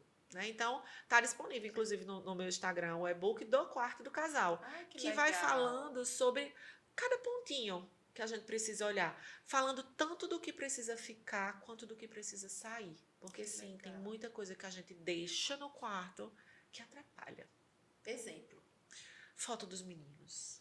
A foto da família fica na sala, fica no escritório. No quarto, ficam as fotos do casal. Olha só, Porque o legal. inconsciente da gente, ele não consegue interpretar o que é real do que é uma fotografia, por exemplo. Ele olha e ele registra. Então, ele vai registrando que aquele lugar é um lugar de todo mundo. Entendi. E se, por exemplo, eu só tenho fotos de nós dois sorrindo, da gente se abraçando, da gente num lugar bom, o meu inconsciente vai gravando. Aqui é um lugar que eles são felizes. É um lugar deles dois. Aqui é um lugar que a gente precisa ir processando coisas de casal. E o inconsciente, ele, você sabe, ele é encarregado por mais de 90%, com cerca de 85% do que a gente faz, né? Então, assim, ele manda. E a gente precisa aprender a enganar ele. Uhum. Porque eu costumo dizer, poxa, inconsciente, por que você faz isso? Porque ele não consegue interpretar o que é passado e o que é futuro. E ele não consegue, para ele, tudo que eu penso está acontecendo agora. Por isso que eu preciso ter tanto cuidado com o remoer o passado, com o remoer os problemas que já foram resolvidos. Eu preciso pensar em solução, eu preciso olhar para frente, eu preciso pensar no que eu vou construir. Como ele não consegue saber o que é verdade do que é mentira. Então, eu tenho que ter cuidado com as músicas que eu ouço, com os filmes que eu assisto, principalmente no meu quarto. Né? Se eu estou ali assistindo um seriado em que as pessoas brigam muito, que as pessoas se traem, o meu inconsciente vai achar que aquilo é lugar daquilo acontecer, que aquilo acontece ali. E a gente precisa treinar o inconsciente de que ali só acontece coisa boa. Ali é lugar de viver o sagrado. Então, ali é o nosso lugar.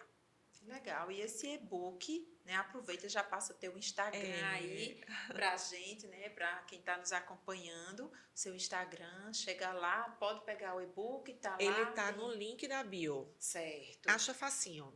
Na bio tem o link e no link tem o e-book. E o seu Instagram? O meu Instagram é o meu nome. Não tem doutora. É Ana Luísa Lopes Gama. Luísa com S. Luísa com S. Luísa com S. Ana Luísa Lopes Gama. Então já segue aí, doutora Ana Luísa. Não tem o DR, né? Não tem o Não DR. tem, é Ana Luísa Lopes. E já aproveita, já baixa esse e-book, porque eu já estou louca para chegar em casa para ver esse e-book, viu? Ele tá compilado bem gostoso de ler. Que legal. E dá pra gente fazer muita coisa com o que a gente já tem. Sim. Sabe? E essa é a grande questão. Às vezes a gente acha que precisa de grandes produções. E a gente consegue, sim, transformar o quarto num ambiente propício somente com o que já existe. Com reorganização das coisas. Eu hoje mesmo, viu, já vou tirar minha foto lá dos meus... Muito eu tenho bem, lá. muito bem. Tenho foto nossas, né, de nós dois, mas tenho também foto com os meninos. Sim. Mas aí isso faz muito sentido, né? Tudo que você falou faz muito sentido. Isso não quer dizer que a gente vai tirar as fotos da família, não. É realmente criar esse ambiente, né, do casal, para que o nosso inconsciente tenha realmente essa percepção. E foi super interessante. Eu tô doida para ver as outras dicas. Vai ver, eu vou tem muita mudar coisa lá interessante no quarto. lá. Olha só, como não deixar as dificuldades financeiras atrapalharem a relação? Conversando sobre elas. Não tem outro jeito, porque as dificuldades vão acontecer e não tem como a gente evitar em algumas situações, mas elas precisam ser partilhadas, né? Os planos para vencer a dificuldade precisam ser dos dois. E muitas vezes o que acontece é que nós, mulheres, nos colocamos num lugar de resolver tudo. E esse problema específico é um problema que ele precisa resolver. A gente vai estar ali para apoiar, a gente vai estar ali para ajudar sempre, para contribuir. Mas assim, do mesmo jeito que na hora que o menino adoece, normalmente quem vai faltar ao trabalho não é a gente. Na hora que esse problema específico acontece, ele vai precisar tomar a frente. Ana, mas meu marido dê a ele a oportunidade de resolver do jeito dele. Ele não vai resolver do seu jeito. Talvez ele não consiga resolver num primeiro momento.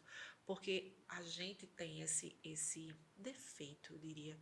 A gente toma frente das coisas. Né? A gente acha que tem que cuidar até do marido. A gente começa a cuidar dos meninos da casa, de repente a gente está cuidando dele e ele está no bolo dos meninos, mas ele não é do mesmo bolo dos meninos. E conversar sobre e dar ao homem esse lugar. Ele é a cabeça, ele está à frente, ele precisa definir o plano. Obviamente a gente tem que fazer parte, a gente tem que dar a nossa opinião, ver como é que a gente vai contribuir, mas essa é uma questão que precisa, dentro dessa questão dos papéis. Isso. E avaliar, às vezes, também, né? Uma simples pergunta, como eu posso ajudar, né? Como, sei lá, de repente cortar algum tipo de gasto que eu esteja ali fazendo, né? Mas e é às como vezes você até diz. contribuir com o nosso trabalho mesmo, Isso, sabe? O que é que eu posso fazer a mais, né? Para dar algum suporte financeiro, o que é que eu posso fazer extra, né? Eu assim, tem casos que, tipo, eu conheço mulheres que para ajudar o marido foram vender docinhos, né? foram vender alguma coisa, sem deixar, obviamente, a casa, sem deixar o seu papel, mas eu acho que é muito Do contribuir. do contribuir, né? E de conversar mesmo, saber como poder ajudar ali. E é uma situação que atrapalha Sim, muito, né? O muito. financeiro atrapalha muito, mas... Não é à toa que quando a gente pensa em vida adulta, a gente pensa que as pernas que nos levam para a vida adulta são o sexo e o dinheiro. Então, a gente anda bem se uma das pernas estiver doendo, se estiver quebrada. A gente não anda bem. Então, para a gente ter uma vida adulta saudável, essas duas coisas precisam ir e elas vão juntas. É impressionante. Na hora que uma não vai bem, pode olhar para a outra que não está ok. Tem alguma coisa precisando ajustar, encaminhar para que a gente consiga ir seguindo com as duas perninhas juntas mesmo. Ok. Ai, gente, já tá quase perto da gente terminar. E tá muito bom, né? Temos aqui algumas perguntas ainda. Eu vou fazer algumas perguntas, mas se vocês também ainda tiverem, né, algum questionamento, alguma dúvida, vocês podem ir fazendo, que a gente vai, né, parando e fazendo aqui, tirando as dúvidas de vocês. Agora vamos falar sobre conversa com o casal. Como os maridos podem ajudar as esposas a se sentirem mais desejadas? Ela precisa se sentir desejada muito mais pela autopercepção dela do que por ele. Mas vamos lá.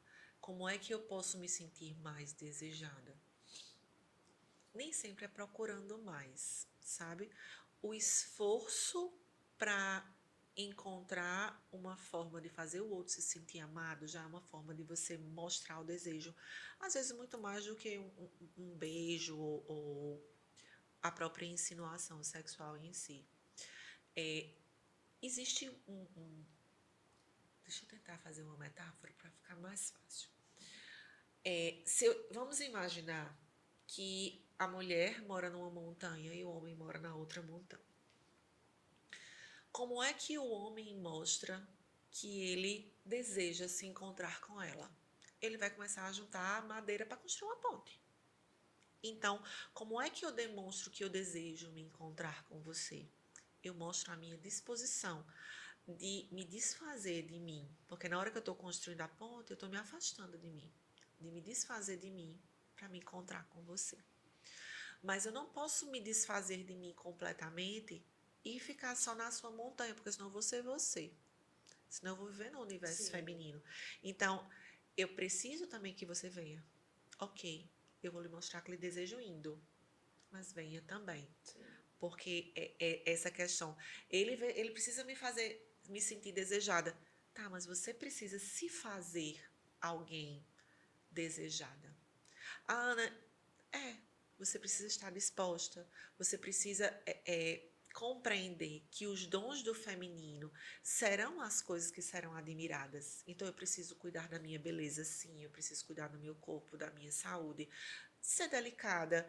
E assim, ser feminina não é andar de vestidinho e de blusinha de frufru, o estereótipo de mulher dos anos 50, não. Hoje em dia a gente já sabe ser feminina de calça jeans, blusa branca e tênis. A gente cuida dos detalhes, a gente cuida para estar cheiroso, para estar harmônico, para estar... O simples pode ser feminino e é muito feminino desde que a gente tenha esses cuidados. Então, eu respondi, Sim, eu acho que é muito sim. isso. Acho que sim, acho que de uma forma até muito sábia, porque essa questão da ponte aí, você fez essa analogia, ficou muito simples, né, de não só esperar, mas também ir ao encontro. Para mim ficou super claro, né? Espero que tenha Eu ficado. acredito que ficou muito bem exposto com a analogia que você fez. Quais conversas precisam acontecer no relacionamento para melhorar a intimidade? Que tipo de conversas? Eu queria que a gente começasse a entender que as conversas, elas vão começar das coisas simples. Né? É o que eu gosto de comer, é o que eu gosto, que hora eu gosto de ir dormir. Eu gosto quando você vem e me abraça assim. Porque a gente vai começando a criar o hábito de falar do que gosta e do que não gosta. O que é desconfortável, a gente precisa dizer na hora. Mas o que simplesmente eu não gosto, porque eu gosto mais de outro jeito, às vezes a gente precisa estar aberto a conhecer outros jeitos. Por exemplo, eu gosto quando você me beija aqui. Mas aí teve um dia que ele começou a beijar a mão. Poxa, deixa, ele beija a mão, ele vai beijar o braço. E aí ele vai encontrar uma forma de demonstrar esse carinho através do toque. Outro dia, ele demonstra através de um bilhetinho. Reconheça aquilo também como é um beijinho que ele deixou através daquilo. Então, assim, eu estou falando muito para a gente, porque, mais uma vez, nós só somos capazes de mudar a nós mesmos. Então, eu posso mudar a minha percepção de compreender os sinais do outro? Posso. E eu posso mudar a minha percepção de que eu posso demonstrar o que eu quero também de formas diferentes. Eu posso demonstrar que o amo através de um telefonema, através de fazer o almoço que ele gosta, através de um beijo, através de um elogio, um bilhete, enfim. Ou, às vezes, resolvendo um problema que ele... a vida dele estava corridíssima, ele não sabia como é que ia resolver. Eu falei, resolvi. Isso é amor também, sabe? Então, se a gente vai começando a compreender, eu posso mostrar de várias formas, ele vai poder me mostrar de várias formas, a gente vai conseguir conversar, porque a gente vai ter repertório. Se eu só faço a mesma coisa, eu não vou ter o que conversar. Ana, mas eu não sei, eu não quero fazer nada. Vão assistir um filme juntos e comentem o filme? Vão para um restaurante e comentem a comida? Aí vocês vão conseguir, aos poucos, aprender a comentar a vida com o outro. A outra, eu vou começar a pedir a opinião. Eu vou pedir a opinião sobre qualquer coisa. Eu não vou começar pedindo a opinião. O que é que você achou da noite da gente hoje? Não é assim. Amor, o que é que você achou da minha roupa? Amor, o que é que você acha de tal surpresa? Amor, o que é que você acha? E aí você vai escutando e o que é que você acha, às vezes, é uma porta para a gente abrir o diálogo. Ana, você não conhece meu marido. Ele não fala. Tá. O homem tem uma característica de que ele só vai falar ou dar opinião acerca de algumas coisas quando ele souber a resposta para o que você está querendo perguntar. Estamos com um problema. Nós, mulheres, a gente fala do problema e a gente elabora ao mesmo tempo. O homem não. Ele precisa elaborar em silêncio para depois falar. Se nós temos essa sapiência de saber esperar, isso vai ajudar muito. Então, até na hora de como é que eu vou falar sobre sexo com o meu marido, pode ser que você fale que ele fique calado. E que a gente precisa compreender que esse silêncio dele não é ignorando o que você falou. Não, ele está refletindo. Porque ele só vai falar, a maioria dos homens, quando ele souber a resposta. Diferente da gente, que se ele perguntar, a gente vai começar a falar. E enquanto a gente fala, a gente vai pensando e muda de ideia no meio e vai. Eles não vão funcionar assim. Por isso que ele também precisa ouvir isso, porque ele também precisa compreender que a gente vai falar. E ele só precisa ouvir. Né? A gente não está pedindo para ele resolver o problema. Ele só precisa ouvir. Em alguns momentos é só isso que a gente quer. E essa comunicação, que a gente chama comunicação de gênero, é um ponto delicado das relações, porque a gente não se vê como diferente. E a gente é diferente. Sabe? Esse é uma tecla que eu bato com muita frequência. É o óbvio que precisa ser dito. Homens e mulheres funcionam de maneira diferente em quase todos os aspectos da vida. E se a gente começa a ser mais gentil com a gente e com o outro, compreendendo essas diferenças, vai facilitar tanta coisa. Quando a gente compreende, a gente chega a ser mais tolerante, né? Porque a gente entende que é diferente e a aceitar. Muitas vezes a gente sabe, mas não aceita. Aceitar que o outro é diferente, que a gente também precisa agir diferente. Né? Você falou no início lá sobre a questão das linguagens, né? Sim. E como quem não sabe ainda, né, sobre as linguagens do amor, as 5 linguagens do amor, eu acho isso tão importante, né, para que a gente possa no dia a dia realmente, na prática, como ajustar essas linguagens. Você a sua para ele para você, e se ele não sabe como você pode implementar e vice-versa, fala um pouquinho sobre isso. O próprio livro, ele vai falando assim, que o amor não é um sentimento. É uma decisão contínua de me esvaziar em direção ao outro. Então, se eu estou falando das linguagens do amor, eu estou falando em dar amor para o outro. Então, se a gente começa, a questão é a gente ter a sensibilidade de prestar atenção em como é que o outro demonstra que me ama. Na hora que eu conheço as 5 linguagens, normalmente a gente demonstra na linguagem que a gente compreende. Então, se eu fico observando o comportamento do outro e vejo, não, parece-me que a linguagem dele é palavras de afirmação, porque ele me elogia muito, em geral, ele não é muito de beijo, não é muito de presentes, ele não passa muito tempo, mas ele fala muito, ele verbaliza muito. Então, certamente é uma pessoa que gosta de ouvir. Então, mesmo que não faça sentido para mim, eu preciso me acostumar a procurar algo para elogiar, para que ele se sinta amado. Só que, em contrapartida, ele precisa fazer o mesmo movimento. Sim. De observar Sim. como é que eu demonstro amor Sim. para ele. Porque, ok, eu vou compreender que quando ele me elogia, ele está me amando. Mas ele precisa falar na minha linguagem também. Sim. Então, por exemplo, a minha linguagem do amor é presentes. Então, você pode me dar beijo, você pode me dar abraço, mas eu vou me sentir amada quando eu receber um bilhete. Sabe, um bilhete escrito à mão? Poxa, isso para mim enche mais. Então, se a linguagem do meu marido, vamos supor, seja atos de serviço. Então, ele me ama me servindo, ele me ama resolvendo meus problemas, ele me ama. Ok, eu vou compreender que quando ele fizer das tripas coração para fazer eu não me preocupar, ele está me amando. Mas ele precisa compreender que ele vai precisar fazer um esforço a mais. Sim. Do mesmo jeito que eu demonstro comprando alguma coisa ou fazendo alguma coisa. Mas eu vou precisar fazer, sendo atos de serviço, eu vou precisar encontrar como é que eu vou servir a ele. Porque o que ele vai compreender mesmo é a linguagem dele, mesmo que não faça sentido para mim. No começo é difícil, mas a gente vai se ajustando. E uma perguntinha aí, um detalhe que você falou. Vamos supor, tá, eu tenho a consciência de que existem as linguagens do amor e eu já sei a linguagem do amor dele e eu tento, né, me esforçar para fazer, para responder, né, a linguagem do...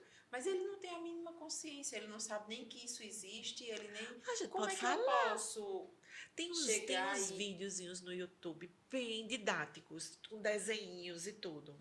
Aí manda um vídeo do YouTube pra ele. Amor, tu sabia que existem 5 jeitos de demonstrar o amor? Ah, existe, ó, tem tal, tal, tal, tal. Eu acho que o teu... E aí a gente vai criando esse ambiente de diálogo, sabe? Sim, sim, quanto mais a gente complicar as coisas, menos a gente vai ser eficiente. Sabe, a gente tem que Hoje tentar. a gente tem tantas ferramentas, né? Como você Isso. falou, um videozinho no YouTube de repente salva ali, Já já facilita. facilita a Isso. vida. Muito bom, excelente dica. Pô, essa eu gostei, viu, gente? Vocês gostaram, eu amei. O que é sexo de qualidade no casamento? Vamos lá. Para eu entender um sexo de qualidade, a gente vai olhar por que ótica? Se a gente for olhar pela ótica que efetivamente deveria guiar todas as nossas ações, o sexo de qualidade é aquele que tem um caráter unitivo e procriativo acontecendo a todo momento. E esse é o único sexo que deveria existir. E ele será de qualidade quando ambos saem com um saldo positivo de sentimento. Qualquer coisa que a gente faça, a gente sai com um sentimentozinho, né? Ah, no final eu saí bem, no final eu não saí bem. No sexo, no final, tem que sair bem. A função dele é mostrar que tá tudo bem, digamos assim. É mostrar, poxa, o nosso bolo tá tudo bom. Vamos botar a cereja. É esse o pensamento que a gente tem que ter. E se a gente sai com um sentimento de desvalia, um sentimento de insuficiência, um sentimento de sentimentos negativos mesmo, é porque tem alguma coisa que precisa ser ajustada. Certo. E a culpa é um sentimento, infelizmente, ainda bem frequente. Mas, enfim, a gente vai ajustando e desvendando as coisas. Ok. Existe crise sexual e como identificar, se sim? O que seria uma crise sexual? Seria, de repente, não funcionar mais? As disfunções são espécies de crise, né? Mas se a gente pensar, disfunção normalmente tem fatores normalmente não, tem fatores em Eu ia geral perguntar isso. psicoemocionais associados e são pequenas crises, normalmente a gente ajustáveis com a própria pessoa. Então, vamos supor, a gente falou tanto de disfunção aqui, se eu falar em disfunções femininas, a gente vai falar de vaginismo e dispareunia, que são as disfunções da dor, a gente vai falar de anorgasmia, que são mulheres que não conseguem chegar ao orgasmo, e de desejo sexual hipoativo. Se é uma mulher, por exemplo, que tem vaginismo, que é a incapacidade de ser penetrada, porque ela se contrai inconscientemente e nada entra, então a gente não consegue fazer nenhum exame ginecológico, por exemplo, as intervenções acabam sendo muito individuais, Certo. porque a crise, por mais que o casal não funcione, o homem vai precisar ser compreensivo, mas a caminhada vai ser muito mais dela. Certo. Ele vai precisar ser parceiro, em alguns momentos a gente vai precisar de intervenção junto, mas em geral é muito mais ela. Quando eu penso, por exemplo, num casamento que não está funcionando e por isso as outras coisas não funcionam, eu penso em outro tipo de crise. Certo. Quando eu penso em mulheres muito masculinizadas, em homens muito frágeis, eu penso em outro tipo de crise. Então, assim, existem inúmeras, mas que o importante é que a gente consiga primeiro identificar que não está ok e junto ou sozinho, porque às vezes a gente não tem ainda esse espaço de fala, onde é que está a rachadura? Onde é que isso começou? Para poder a gente ir buscando ajustar. Ana, mas agora tá tão assim que eu não sei mais nem onde começou. Então é hora de procurar ajuda, porque o profissional vai conseguir guiar você nesse caminho de volta para descobrir onde é que está o X da questão, para que a gente consiga ajustar. Certo. Bom, estamos já nos encaminhando para o final, né? Então vamos falar aqui de algumas dicas e vamos chamar mesmo para ação, né? Vamos chegar já na reta final. E eu queria perguntar qual o primeiro passo para quem quer mudar sua vida sexual no casamento? Compreender que não é pecado. Compreender que lá na igreja aquele homem foi dado de presente para você e você foi dada de presente para ele. E vocês precisam encontrar uma forma de fazerem jus àquele presentão que vocês ganharam. Muito isso. Lindo. E 3 coisas que toda mulher casada, poderia até sem ser casada Deve também, saber. né? Deveria saber sobre sexo. Eu vou voltar para aquele comecinho. Primeiro, que o órgão sexual feminino é diferente do órgão reprodutivo, que a gente não tem essa obrigatoriedade de chegar ao clímax com a penetração em si, que a gente não precisa se cobrar, ser na mesma hora, que a régua do fantasioso não é pra gente. Pra gente é a regra do mundo real, que é muito mais gostosa, é muito mais plausível e que o sexo é para você sim, porque ele é a consumação do casamento, né? Se o ato sexual não acontece, inclusive o casamento pode ser nulo. Então imagina, como é que isso pode ser pecado? Se ele é algo importante para que o casamento efetivamente se consume. É quando o homem e a mulher se tornam uma só carne. Está na Bíblia o que a gente vive naquele momento. O grande problema está nos mitos que foram criados e que nos afastaram da perfeição. E se a gente vai voltando e reconstruindo e retomando esse lugar de beleza, de santidade, de cocriação, a gente vai compreender que o sexo é um grande termômetro da forma como nós efetivamente nos aceitamos e nos compreendemos e aceitamos o outro. Para a gente chegar nesse ponto, a gente vai precisar viver uma construção, mas no final a gente vai descobrir que é isso. Ok. E para terminar, queria que você dissesse uma verdade que você gostaria que toda mulher ouvisse hoje. Olha ali para a câmera e diz essa verdade que você gostaria que toda mulher Nossa, ouvisse são hoje. tantas coisas, mas assim, homens e mulheres são diferentes, funcionam de maneiras diferentes e não adianta a gente se cobrar funcionar da mesma maneira que homem funciona. E se a gente conseguir compreender isso, a gente vai se libertar de tantas coisas, de tantas mazelas que nos prendem, que nos impedem de viver uma vida sexual plena. E, enfim, só lembra disso. E quando a gente entende isso, fica mais fácil, né? Fica mais fácil, o resto se Fica mais ajusta. fácil, exatamente. Então, gente, estamos chegando ao fim do nosso episódio de hoje. É uma pena, porque realmente deu a hora, eu não vi o tempo passar. E são muitos questionamentos, né? São muitas dúvidas. Eu sei que aí na cabeça de vocês tem muitos mitos, a gente, né? Muitas coisas que a gente acredita e que de repente a gente se depara com uma realidade, Sim. né? Mas acredito que esse episódio de hoje foi muito importante.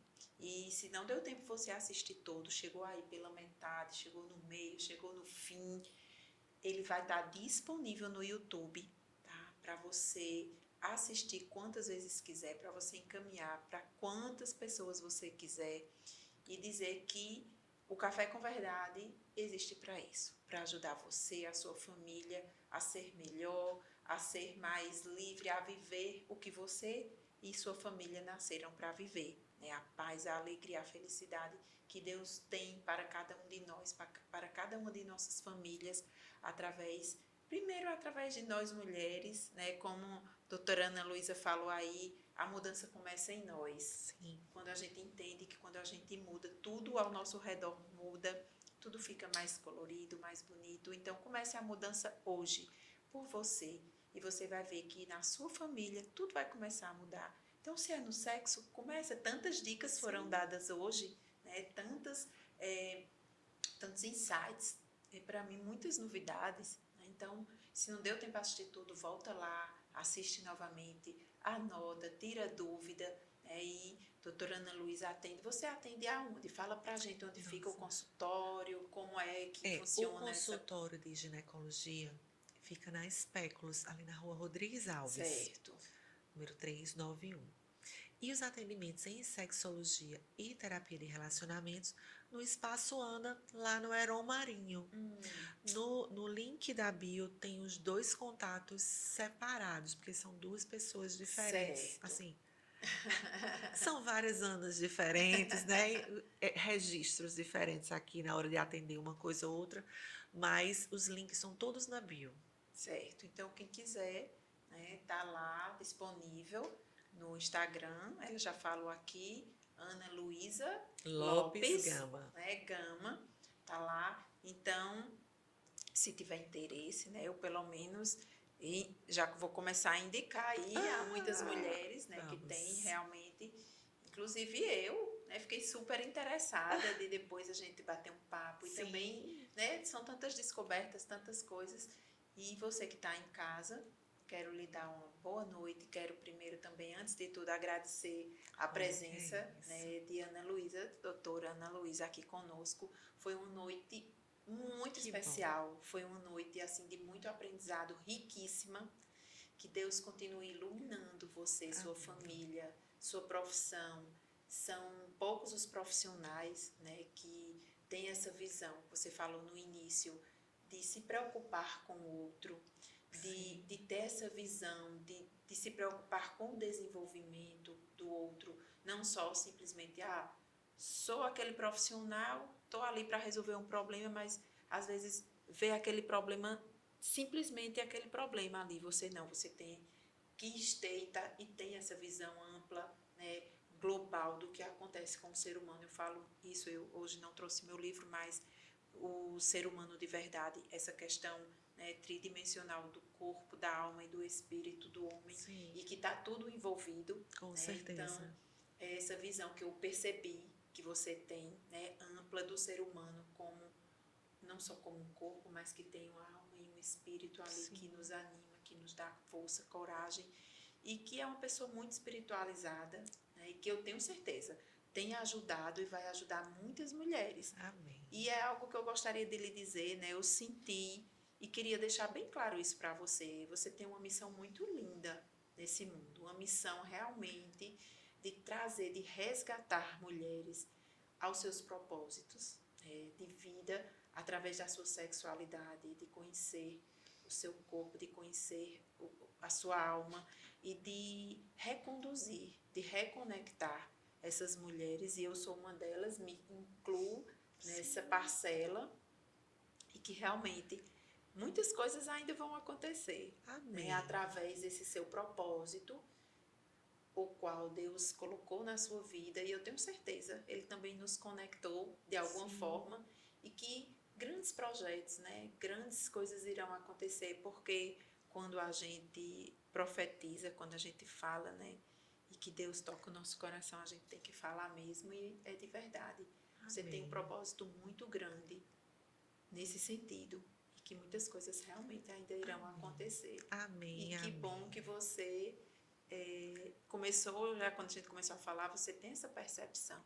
Eu estou indo, não sei onde estou, mas é aquela coisa, quando Deus vai conduzindo, a gente só vai seguindo. Tem um barquinho que vai ali. Tem hora que eu sou meio teimosa, sabe? Sei. Eu acho que há uns 2 meses Deus puxou minha orelha e fez, querida, vai querer que eu espere mais quanto tempo? Vamos! E aí o medo bate, obviamente, mas a vontade de ajudar é muito grande. Isso. E a percepção de que não se trata de mim.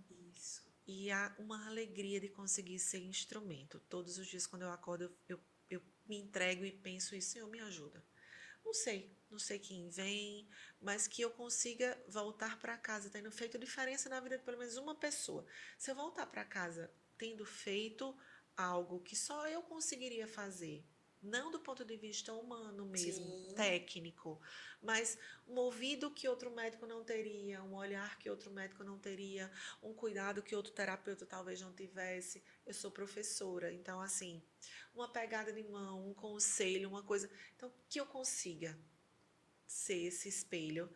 E a missão é nossa, querida. Vamos verdade, juntas, não me estamos deixe. juntas. Estamos juntas. Não me deixe. Né, por muito mais Anas Luísas no mundo, né, que estamos precisando. O mundo precisa de pessoas assim, de mulheres assim, engajadas com esse propósito. Então, que Deus abençoe cada vez mais Amém. sua vida, sua família, sua missão, né, e o seu propósito.